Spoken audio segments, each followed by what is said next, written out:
Olá, sejam muito bem-vindos a mais um vídeo em que vou narrar causos de lobisomem e de coisas misteriosas e esquisitas, assombração e por aí vai. Então deixe seu like, me diga de qual cidade você me acompanha e também compartilhe esse vídeo para que mais pessoas possam conhecer esse conteúdo. Sem mais delongas, vamos para esses 3 causos de hoje.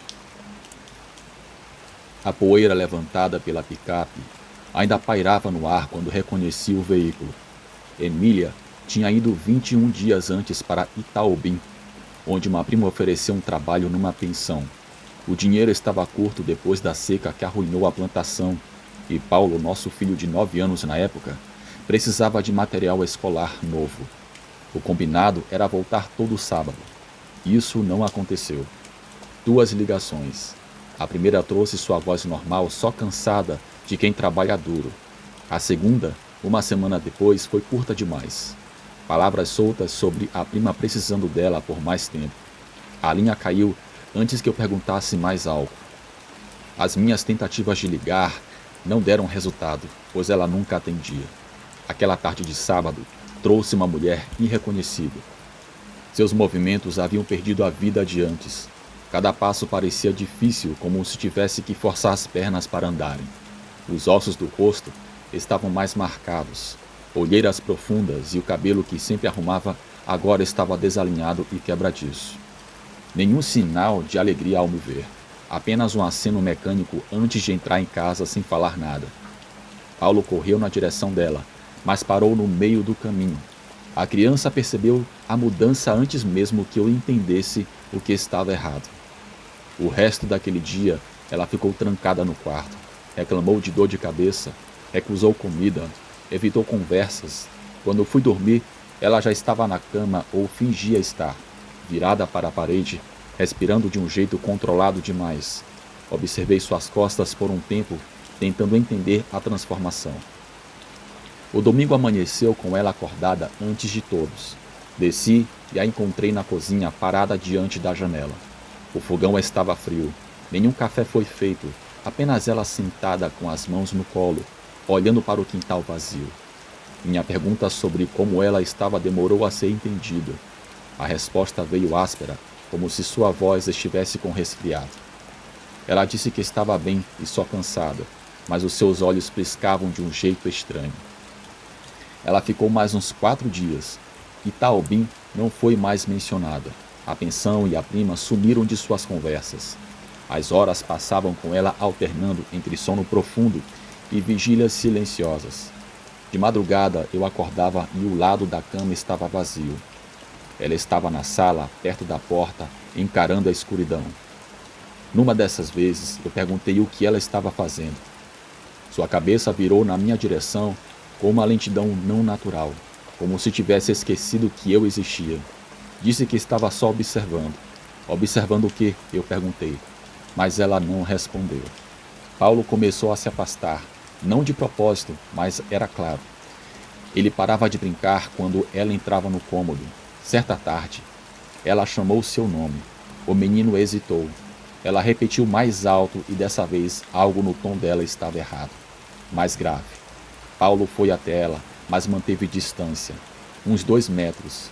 Emília estendeu o braço como se quisesse tocar o seu rosto, mas Paulo recuou.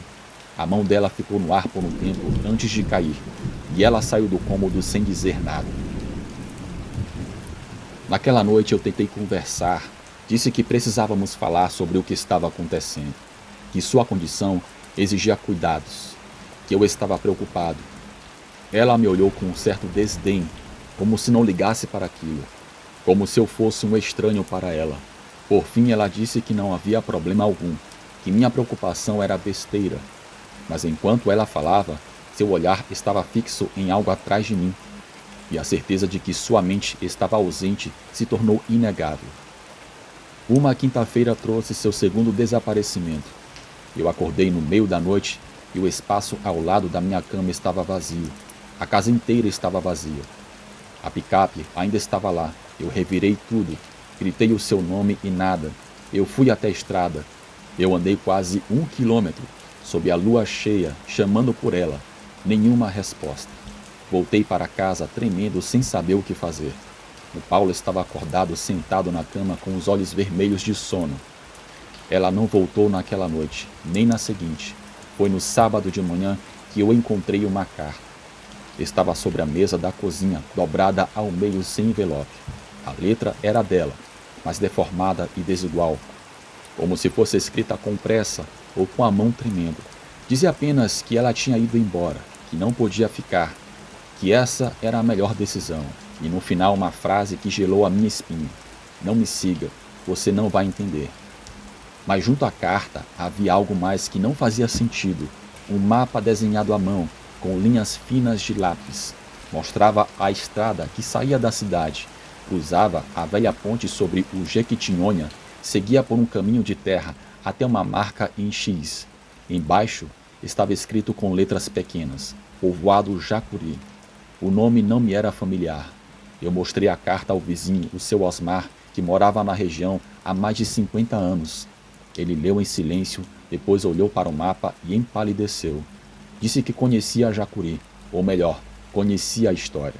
Um lugar antigo e abandonado há décadas. As pessoas falavam de uma maldição. Quem entrava não saía, ou saía transformado. Me aconselhou a esquecer, a deixar Emília ir. Disse que ela escolheu aquele destino. Não era mais a mulher que eu conheci. Mas eu não conseguia aceitar e aquilo ficava cada vez mais confuso. Coloquei Paulo no banco de trás da picape e segui o mapa. A estrada estava muito ruim, cheia de buracos, e quanto mais íamos, mais a mata fechava. Árvores retorcidas, galhos secos e um silêncio opressivo. Paulo ficou quieto a viagem toda. Só olhava pela janela com as mãos apertando a mochila. Chegamos ao desvio indicado por volta das 3 horas da tarde. O caminho de terra ficava cada vez mais estreito, com mato alto dos dois lados. Eu continuei por mais uns 20 minutos, até a vegetação abrir revelando uma visão. O povoado estava mais à frente. Casas antigas, algumas em pé, outras caídas. Paredes de barro rachadas, telhados desabados, portas penduradas, endrobadiças enferrujadas. Ninguém, nenhum som e nem o vento. O ar estava parado, quente, mas com um cheiro estranho, mistura de coisa apodrecendo. Eu estacionei na entrada e saí com cuidado. Paulo ficou sentado, mas segurou a minha mão quando passei perto da janela. Eu andei entre as casas, chamando o nome de Emília. Minha voz ecoava de um jeito estranho, como se o lugar absorvesse o som. Nenhum sinal, nenhum rastro. Mas a sensação de que eu não estava sozinho era muito clara. Os pelos do meu braço se arrepiaram. Paulo sussurrou que queria ir embora. Eu também queria, mas precisava encontrá-la. Foi quando vi a construção no fundo do povoado. Era maior que as outras. As paredes estavam mais intactas e a porta estava entreaberta. Algo me puxou para lá. Era inexplicável, como se meu corpo agisse sozinho. Cheguei perto da entrada e empurrei. A porta rangiu e o cheiro ficou mais forte, mas eu entrei. Tudo estava escuro lá dentro. Apesar da luz lá fora, as janelas estavam tampadas com madeira, uma mesa no centro com cadeiras caídas, e no canto, uma escada subindo. Eu subi devagar segurando o corrimão de madeira podre. Cada degrau rangia sob meu peso. Cheguei no topo e vi uma porta fechada do outro lado, mas eu ouvi algo. Parece que tinha alguém lá. Eu empurrei a porta e Emília estava lá, em pé, no meio do quarto vazio, de costas para mim. O cabelo caía pelas costas, estava mais comprido do que deveria. Ela não se virou quando entrei, só ficou lá respirando. Chamei o seu nome, não houve nenhuma reação. Eu dei um passo, ela inclinou a cabeça para o lado, como se escutasse sons que eu não ouvia. Quando finalmente falou, a voz não era dela. Estava mais grossa, quase gutural. Disse que eu ter vindo foi um erro, já que era tarde para voltar atrás. Perguntei o que tinha acontecido. Perguntei sobre aquele lugar e o que estava acontecendo de fato. Ela apenas riu, um riso gutural e baixo que arrepiou cada parte da minha pele. Disse apenas ter encontrado o que sempre procurou, que voltar era impossível, que ali ela estava completa. Foi quando ouviu um som atrás de mim. Eram passos pesados, subindo a escada. bem lentos. Virei e vi a sombra se formando na parede, alta e larga, com um jeito deformado. Os passos pararam no topo, e então ele apareceu. Uma criatura alta, curvada, coberta de pelos escuros, semelhante a um cachorro. O rosto tinha traços de lobo, mas os olhos eram humanos, velhos e cansados. Ele entrou no quarto sem pressa, e Emília finalmente se virou. Quando seu rosto ficou visível, eu quase caí para trás. Os olhos estavam vazios, completamente pretos. Ela sorriu, mas não era o seu sorriso. Outra coisa usando o seu rosto. A criatura ficou ao lado dela e pôs uma mão enorme em seu ombro. Ela ficou imóvel, só continuou me encarando com aqueles olhos mortos. Disse que ela tinha escolhido ficar, que o vazio dentro dela chamou aquele lugar. Que agora eles eram um, que eu deveria ir embora, antes que fosse tarde demais para mim também. Eu saí correndo, desci a escada tropeçando, atravessei a casa, passei pela porta e corri até a picape. Paulo chorava no banco de trás. Liguei o motor e acelerei sem olhar para trás. Só parei quando cheguei na estrada principal, quilômetros depois. Paulo não falou nada sobre aquele dia. Eu também não, mas toda noite antes de dormir, olho pela janela e sinto que estou sendo vigiado. E às vezes, quando está tudo escuro, eu ouço a voz da Emília sussurrando meu nome. Jacuri ainda existe, e ela também.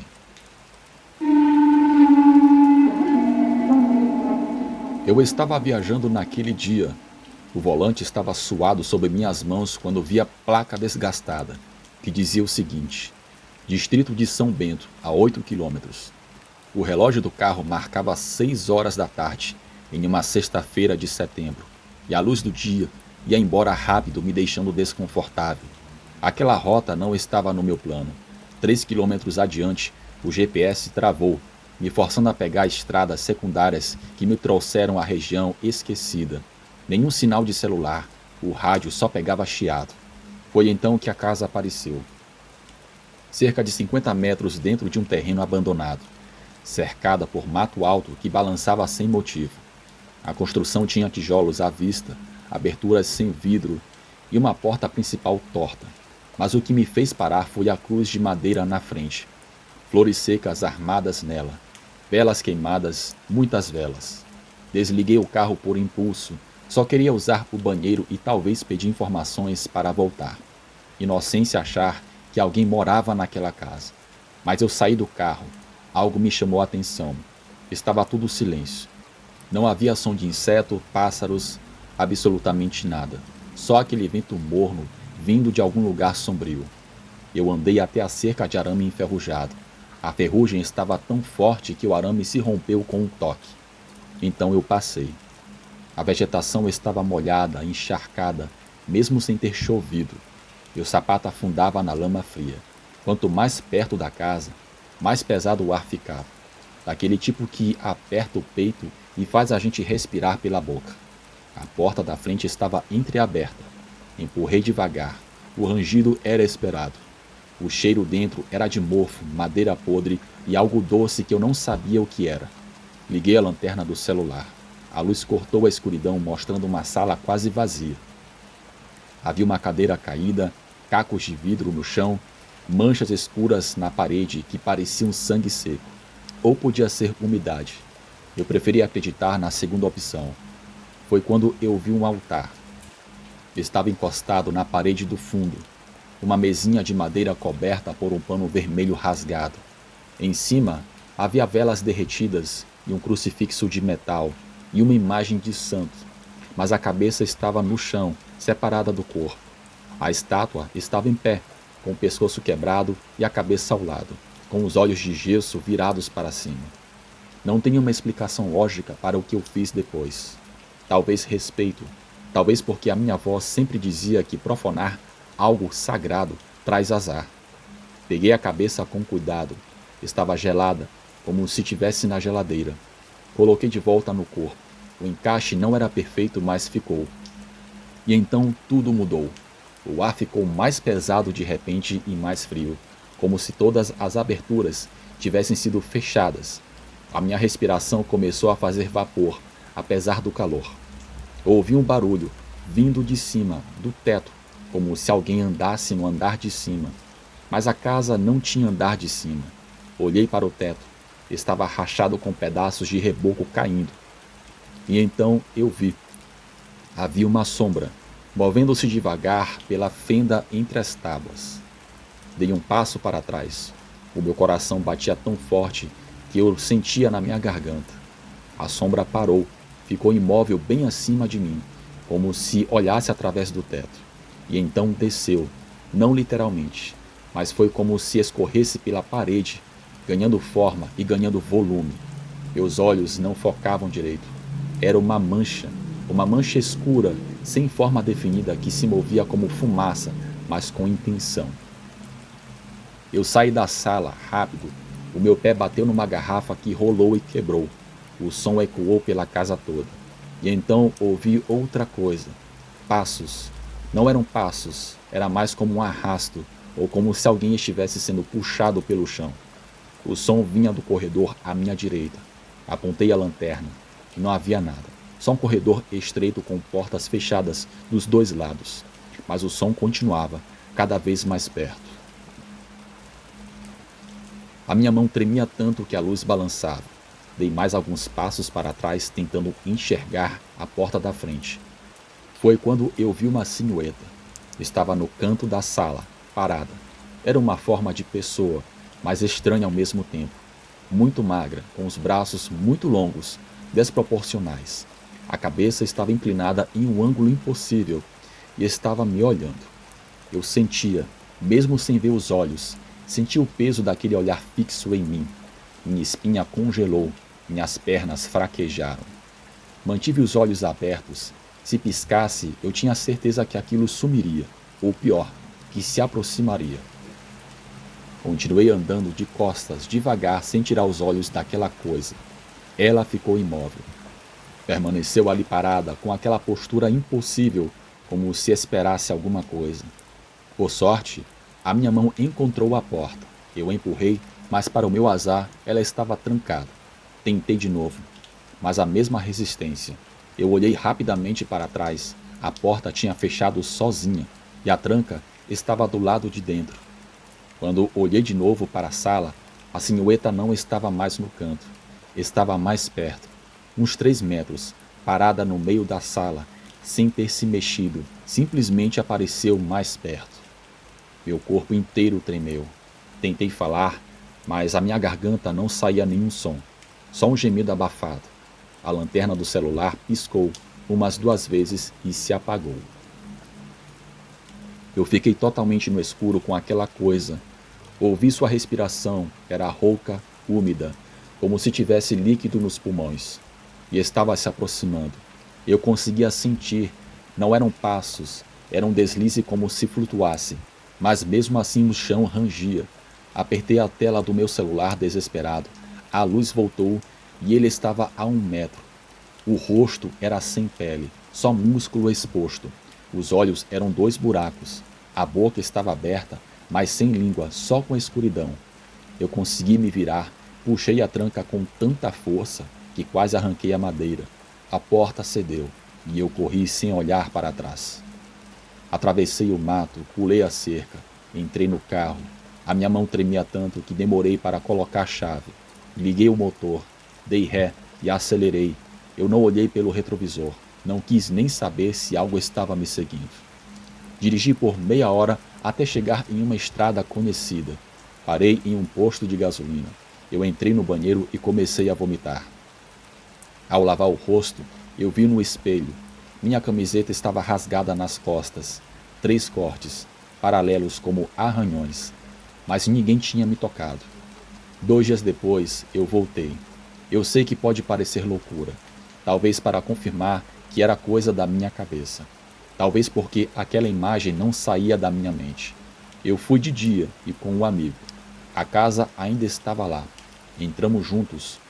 Tudo estava igual, exceto o altar. A imagem do santo estava quebrada de novo, mas desta vez a cabeça não estava no chão. Estava virada para a porta, como se esperasse alguém entrar. E os olhos, eu juro, os olhos tinham marcas, como se tivessem chorado, mas era gesso, e gesso não chora. Meu amigo encontrou algo no chão, uma foto antiga, queimada nas bordas. Mostrava uma mulher com duas crianças, em frente àquela casa. No verso havia uma data, 1967, e uma frase escrita à mão, com tinta desbotada: "Perdoa a gente, mãe." Saímos dali e não voltei mais, mas sempre que passo por aquela estrada, evito desvios. E quando o GPS falha, eu prefiro ficar perdido, porque sei que existem lugares onde não devemos entrar, e alguns lugares que carregam maldição ou até mesmo assombrações.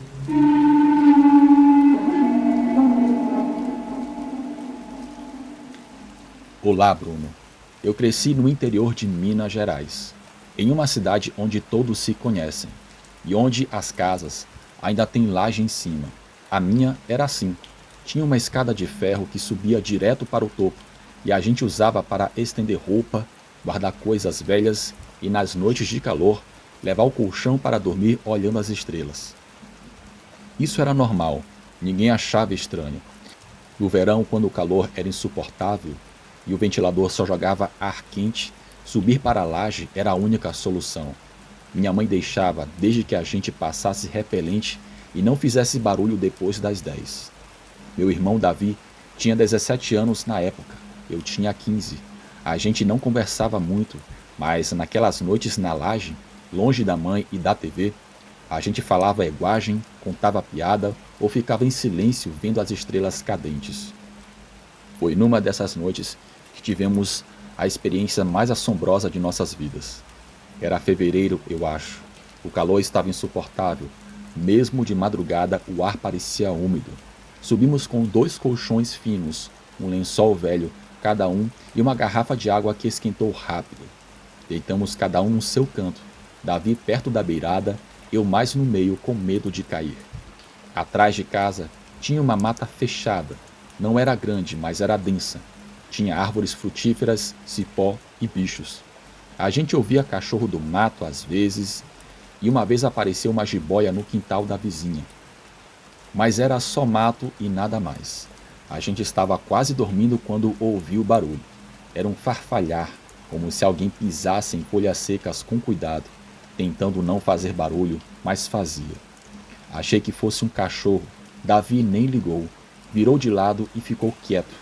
Mas o som continuou e foi ficando cada vez mais perto. Levantei a cabeça devagar e olhei para o lado da mata. Estava escuro, mas tinha um pouco de luz do poste da rua, aquela luz laranja e fraca. Dava para ver a copa das árvores balançando e o contorno da vegetação mais baixa. Foi ali que eu vi um vulto. No começo pensei que fosse um cachorro grande ou um porco fugido, mas a forma era um tanto incomum. Andava torto, meio agachado, mas não de 4, tipo apoiado nas patas traseiras, mas com o corpo inclinado para a frente. Eu fiquei olhando fixamente. O vulto parou na beira da mata, onde a cerca de arame separava o terreno baldio do nosso quintal. Ficou ali como se estivesse farejando o ar. Toquei o Davi com o pé. Ele resmungou irritado, mas quando viu que eu estava tensa, olhou para onde eu estava apontando. A criatura andou mais um pouco para a frente. Agora dava para ver melhor. Era peluda, tinha pelo cinza escuro, quase preto em partes, e o corpo era grande, maior que qualquer cachorro. As patas da frente eram curtas e parecia ter mãos nas patas. Os dedos eram longos e tinha unhas. Unhas um tanto compridas que arranhavam o chão ao se mover. Davi sentou devagar no chão, fez um barulho mínimo, mas suficiente. A coisa virou a cabeça para nós. Os olhos brilharam. Não era reflexo, era um brilho próprio, amarelo forte, como lanterna. Eu fiquei paralisada. Davi segurou meu braço com força. Ele estava tremendo, ou eu estava, não sei. A criatura ficou nos olhando, parada, imóvel, só o peito subindo e descendo. Parecia que ele respirava muito forte. Dava para ouvir de longe, um som rouco, como se estivesse algo preso na garganta. Tentei rezar. A minha avó sempre dizia que se a gente visse algo estranho, era para rezar.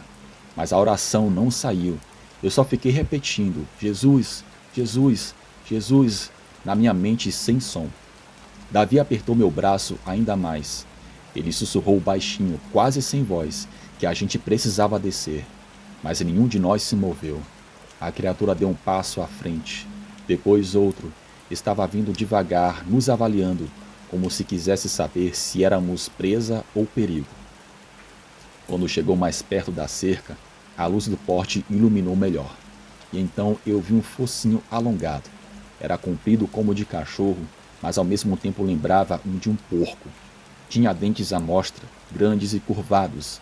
A boca estava entreaberta e um fio de saliva pingava no chão. O nariz era preto, úmido e se movia o tempo todo, cheirando o ar. Mas o pior eram suas orelhas. Não eram orelhas de bicho, eram pequenas e arredondadas como de gente. Foi nesse momento que Davi se levantou rápido. Rápido demais. O colchão fez um barulho. Ele tropeçou na garrafa de água que rolou e bateu na beirada da laje. A criatura rosnou. Foi um som grave que veio do peito. Não era um latido, era um rosnado puro como aviso.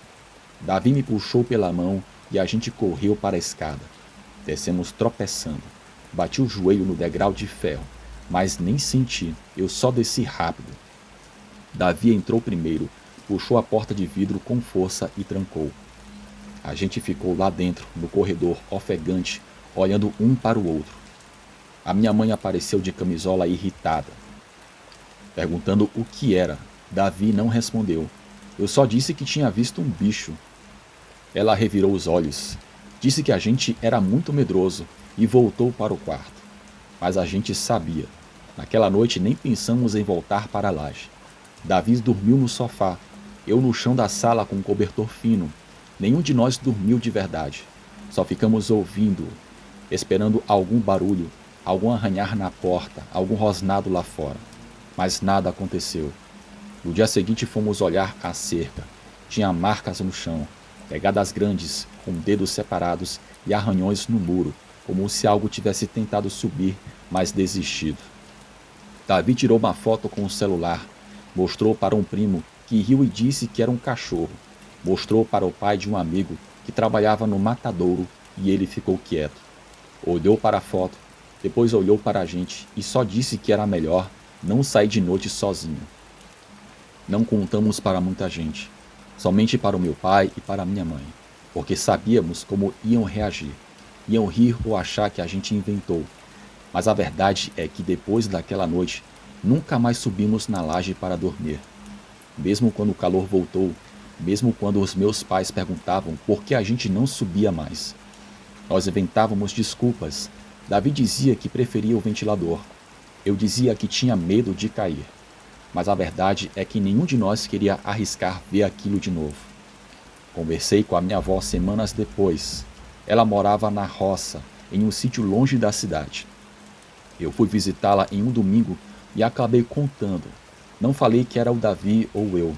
Apenas disse que uma amiga tinha visto uma coisa estranha. Ela não pareceu surpresa.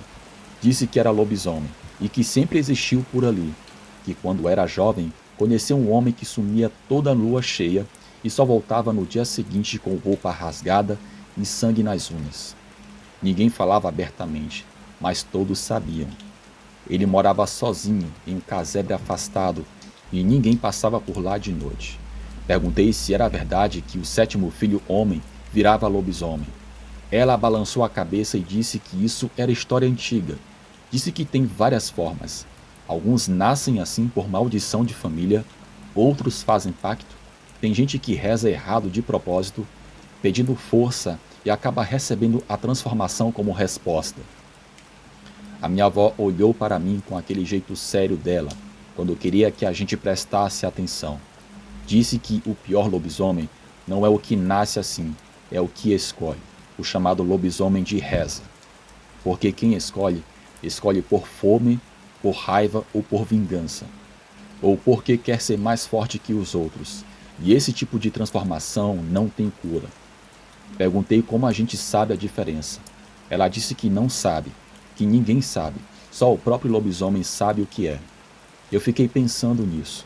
Por que a criatura que vi naquela noite não parecia perdida? Não parecia assustada, parecia consciente, parecia saber exatamente o que estava fazendo. E mais, parecia que nos reconheceu, como se soubesse que éramos pessoas, e mesmo assim continuou vindo. Isso me assustou mais do que tudo, porque se era alguém que virou bicho, então essa pessoa estava perto, morava perto, andava pelas ruas, as mesmas ruas que a gente, cumprimentava a gente no mercado, talvez até conhecesse os nossos nomes. Davi comentou com alguns amigos, mas agora toda vez que eu tocava no assunto, ele cortava. Dizia que não valia a pena, que quanto menos a gente pensasse nisso, melhor. Mas eu não conseguia parar. Comecei a prestar atenção nos vizinhos, nos homens que andavam sozinhos pela rua de noite, nos que tinham barba fechada, unhas grandes ou um jeito estranho. Sei que parece loucura e paranoia, mas quando você vê algo assim, você muda, fica com medo de todos. Teve uma noite, uns 2 meses depois, que ouvi um barulho no telhado. Era de madrugada, um arranhar forte, como se algo pesado tivesse subido lá. Eu fiquei embaixo do cobertor, suando frio, esperando passar. E passou. No dia seguinte, encontrei uma telha quebrada no quintal. Minha mãe disse que foi só o vento. Meu pai disse que foi gato, mas eu sei o que ouvi. Sei que Davi também ouviu, porque no café da manhã ele me olhou e eu vi em seus olhos que ele sabia, mas nenhum de nós falou nada. A gente aprendeu a conviver com isso. Agora a gente tranca tudo: porta, janela, portão. A gente não sai de noite sem motivo. E se sai, vai em grupo, nunca sozinho, nunca. Teve gente que perguntou por que a gente mudou tanto. Por que ficamos mais fechados, mais desconfiados? A gente só diz que cresceu, que parece querer ficar mais em casa do que na rua. E deixa por isso mesmo. Mas a verdade é que existe algo lá fora, algo que anda entre a gente, que se esconde bem e que sabe esperar. E o pior de tudo é saber que pode ser qualquer um. Pode ser um homem que trabalha na padaria e sempre sorri, pode ser o vizinho que reclama do cachorro latindo, pode ser o primo distante que aparece às vezes e nunca explica de onde vem. Não tem como saber. E talvez essa seja a parte mais assustadora. Não saber quem é durante o dia é gente e de noite deixa de ser gente quando a lua nasce. Minha avó faleceu no ano retrasado. No velório, um senhor que eu não conhecia veio me cumprimentar. Disse que era amigo dela de infância. Tinha cabelo branco, olhos claros e unhas bem cuidadas. Mas quando apertou a minha mão, eu senti a força e era desproporcional. Era forte demais para alguém daquela idade. Ele segurou a minha mão por um segundo a mais do que o normal. Olhou para mim, sorriu levemente e disse que minha avó era uma mulher sábia, que ela sabia das coisas e que eu devia ter orgulho de ter o sangue dela. Depois soltou a minha mão e foi embora.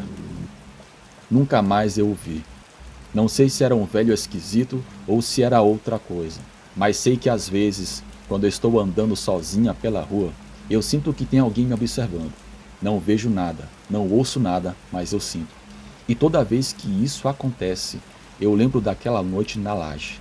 Lembro dos olhos amarelos, do rosnado grave e das pegadas na cerca. E lembro da pergunta que a minha avó fez antes de morrer quando eu fui visitá-la pela última vez no hospital. Ela perguntou se eu tinha voltado a dormir na laje. Eu disse que não, que nunca mais. Ela concordou devagar, com aquele olhar cansado, e disse: que bom, porque quem dorme em lugar alto vira alvo fácil, fica exposto. E o lobisomem sempre escolhe quem está exposto demais. Depois disso, ela fechou os olhos e dormiu. Nunca mais falou sobre o assunto. Então fica aqui, Bruno, essa história. Não sei se o que eu vi naquela noite era um lobisomem de nascença. Não sei se era alguém que fez pacto. Não sei se era maldição, reza errada ou escolha.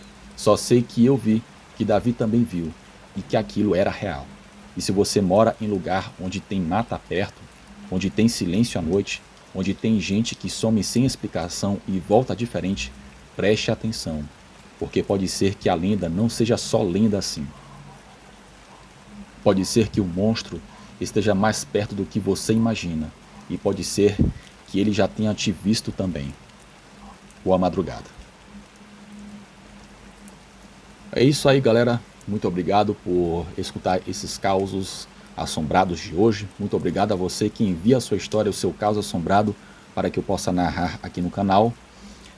Bem, como sempre, eu quero mandar uns salves aqui muito especial. Quero mandar um salve para Henrique Macedo, que mora na cidade de Não Me Toque, no Rio Grande do Sul. Valeu, Henrique.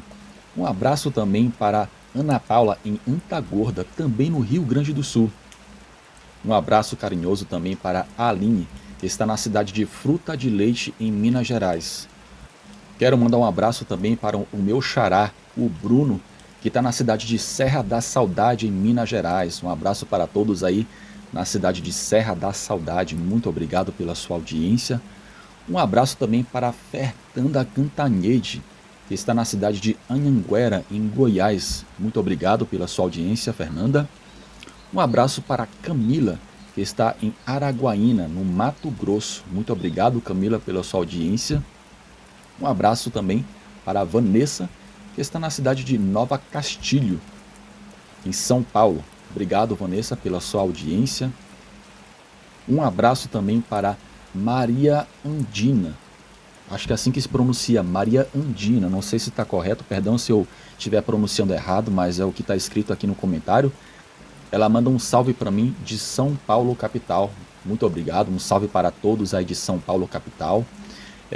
E, por último aqui, um abraço para José Bonfante, que está na cidade de Oliveira de Fátima, no estado do Tocantins. Muito obrigado a todos vocês aí de Tocantins. Recebo muitas mensagens também do público aí de Tocantins.